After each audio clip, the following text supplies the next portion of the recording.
अजामिल का उपाख्यान। अजा माने बुढ़ापा, मिल माने मिल जाना। हर व्यक्ति जो बुढ़ापे से मृत्यु में मिल जाता है उसे ही अजामिल कहते हैं। अजामिल एक वैश्या के साथ रहता था। उनके यहाँ एक संत आए। संत ने उनके पुत्र का नाम नारायण रखा। अंत समय चलते समय पुत्र का नाम बोलते बोलते ही तर गया। भगवान का विमान आया और उसे भगवान का लोक प्राप्त हो गया। प्रेम से कहो श्री राधे। पूज्य सुखदेव राजन कहते हैं कि राजन, अब आता है नरकों का वर्णन। 28 नरकों का वर्णन। 28 नरक तो बहुत हो जाएंगे। अब सीधी सी बात आप यही सुन लो, अशुभ कर्म का फल अशुभ होता है। सुनोगे तो भयभीत हो जाओगे। समय भी कम है, इसलिए नरक की तरफ हमें जाना ही नहीं है।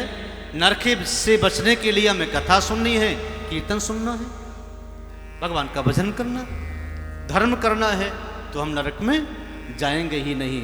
इसलिए नरकों से बच्चे बोले भक्तवत्सल भगवान की।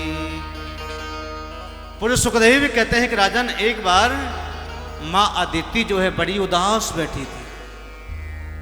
कश्यप जी आए। ये देवताओं की माता है अदिति। कश्यप जी ने पूछा, देवी क्या बात है, बहुत उदास बैठी हो?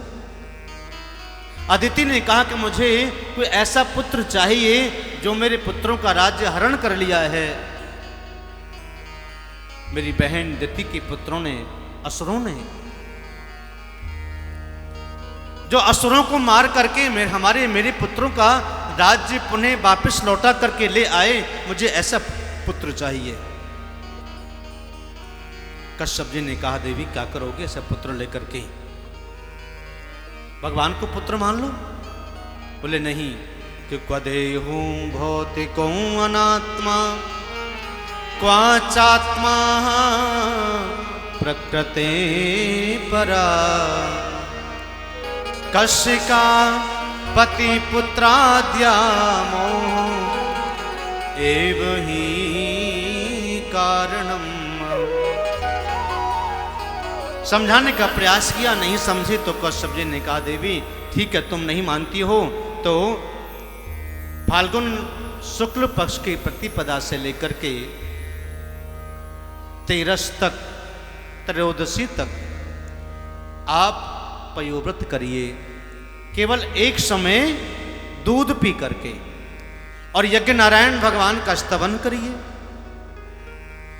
कि यज्ञ से यज्ञ पुरखा अच्युत तीर्थ पाद तीर्थ श्रव श्रवण मंगल नाम देव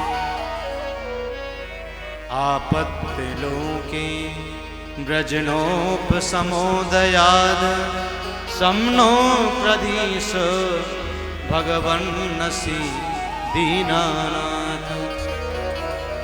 पयोव्रत करके 13 दिन तक लगातार भगवान विष्णु की इस श्लोक के द्वारा स्तुति भी करनी है,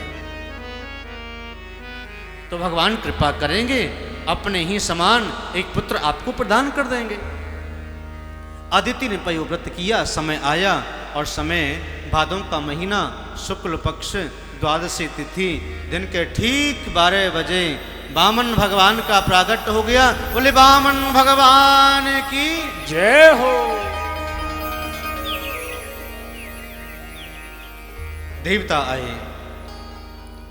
देवताओं ने आकर के आशीर्वाद दिया, पुष्पों की वृष्टि की, फूल बरसाए। मां आदिति ने वामन भगवान को कोपीन पहनाई और 10 दिशाओं के जो स्वामी आए दर्शन करने के लिए, उनके रूप स्वरूप को देख करके प्रसन्न हो गए।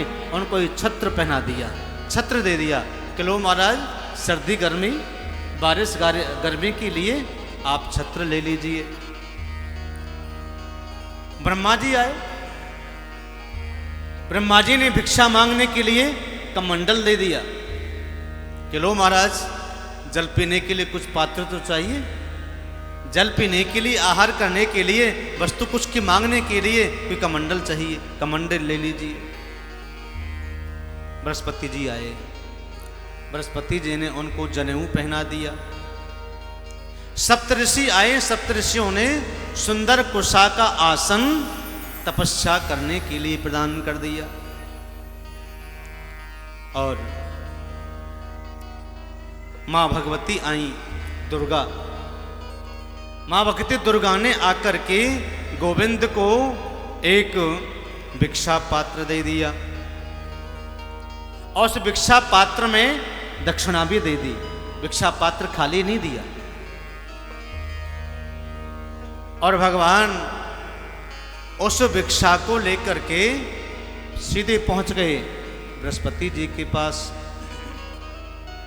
अपने गुरुदेव के पास।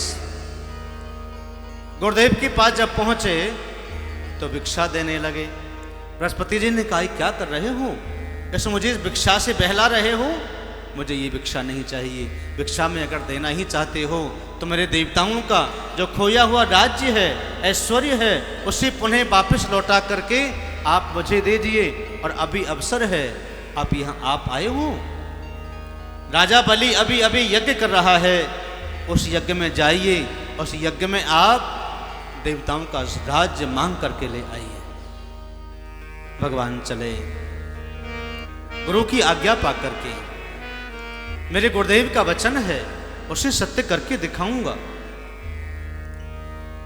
गुरुदेव की आज्ञा पा करके चले जा रहे हैं। सब्सक्राइब करें रामकृष्ण शास्त्री जी के YouTube चैनल को और हमारे वीडियोस को सबसे पहले देखने के लिए बेल आइकन को दबाना न भूलें।